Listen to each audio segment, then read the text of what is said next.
Hello, littles. You know who you are. Today is March 31st, 2024. It is 4:50 p.m.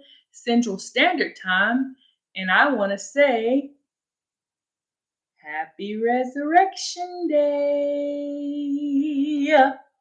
So, today I'm going to be reading just y'all, I'm so confused with how to put this piece of hair down on camera. That is so wild. Can't figure out which side is the right side to move on. Ah! Anyway, I'm going to read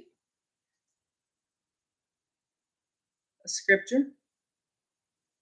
And this is pretty much after Jesus was crucified on the cross.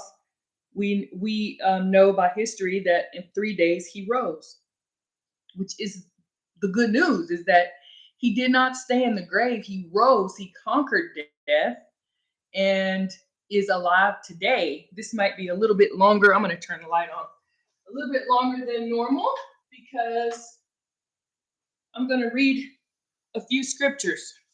Matthew 28, verses 1 through 15.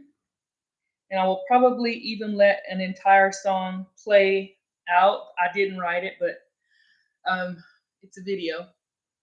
And this says, Matthew 28, 1 through 15. After Jesus hung on the cross, was buried in a tomb, and this is day 3. Now, after the Sabbath, toward the dawn of the first day of the week, Mary Magdalene and the other Mary went to see the tomb. And behold, there was a great earthquake, for an angel of the Lord descended from heaven and came and rolled back the stone and sat on it. His appearance was like lightning, and his clothing was white as snow. And for fear of him, the guards trembled and became like dead men. But the angel said to the women, "Do not be afraid, for I know that you seek Jesus who was crucified. He is not here, for he has risen as he said. Come, see the place where he lay. Then go quickly and tell his disciples that he has risen from the dead. And behold, he is going before you to Galilee. There you will see him. See, I have told you." So they departed quickly from the tomb with fear and great joy and ran to tell his disciples. And behold, Jesus met them and said, now, this is amazing. "Greetings." And they came up and took hold of his feet and worshiped him. Then Jesus said to them, "Do not be afraid. Go and tell my brothers to go to Galilee, and there they will see me." So I found this next set of scriptures very interesting, and I'm going to read them and then I'll talk about it. While they were going, behold, some of the guard went into the city and told the chief priests all that had taken place. And when they had assembled with the elders and taken counsel, they gave a sufficient sum of money to the soldiers and said, "Tell the people his disciples came by night and stole him away while we were asleep. And if this comes to the governor's ears, we will satisfy him and keep you out of trouble." So they took the money and did as they were directed. And this story has been spread among the Jews to this day. So pretty much they were saying, okay, we hear what you're saying, guards, because the guards saw the angel and fell out for dead, which probably means they fainted out of fear. But they come and they let the high priest or whatever the name of that people were that I said in there in that scripture, they went to tell them about it, and they're like, "Well, that's not what we're going to tell the people. We're going to tell them that his disciples stole the body." So they knew that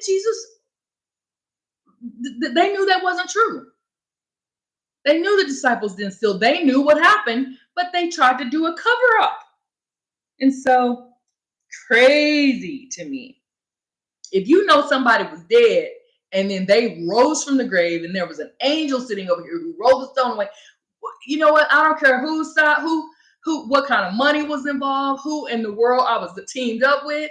I'm sorry, but I got to break ties with your nonsense, and I got to go over here Team Jesus all day long, because the proof is in the pudding. You know what I'm saying? Forget covering up and all that.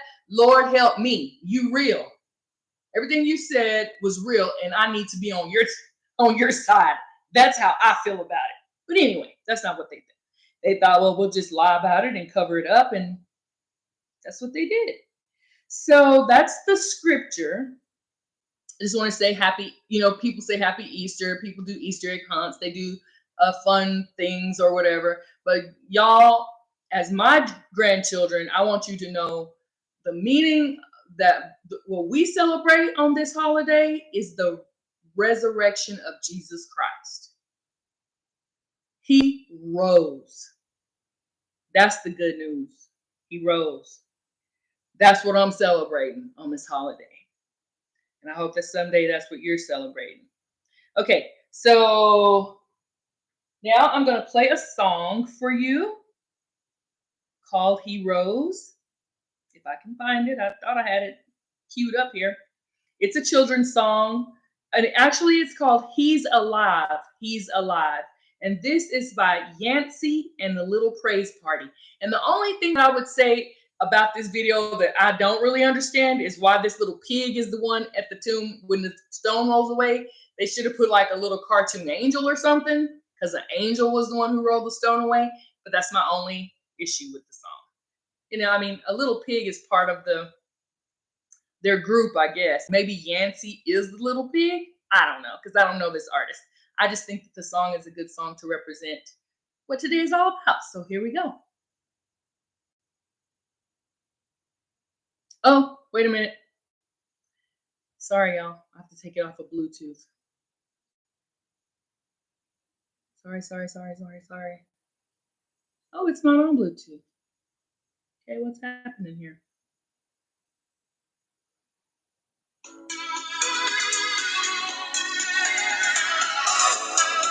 You probably can't see it very well.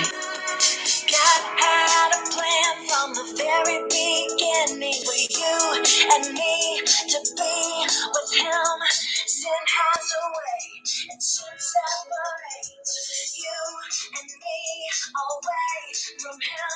The cross is where His love would have, but the story wasn't over yet. There's an empty grave. Death was defeated. Jesus is alive. Shout into the sky. He's alive. He's alive. He's alive.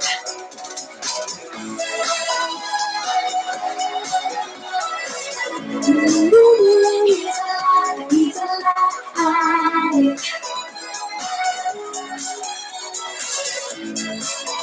He's alive. He's alive.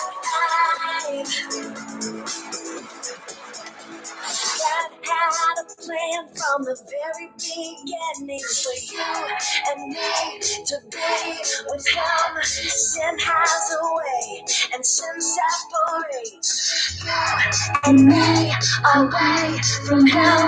The cross is where His love poured out, but the story wasn't over yet. There's an empty grave. Death was defeated. Jesus is alive. Shout into the sky. He's alive. He's alive.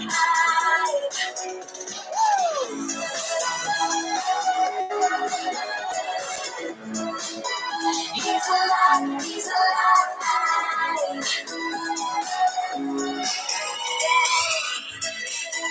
He's alive. He's alive.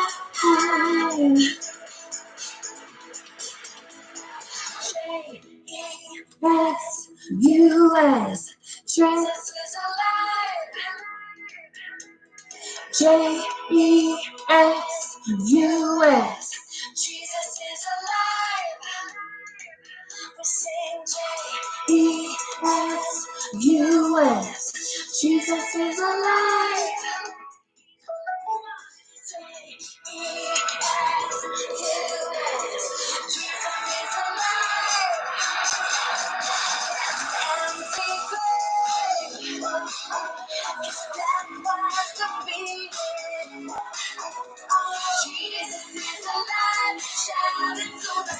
He's alive, he's alive.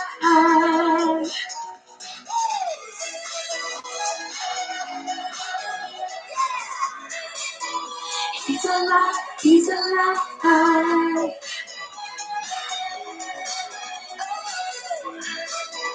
He's alive. He's alive. Yeah, that's a good one.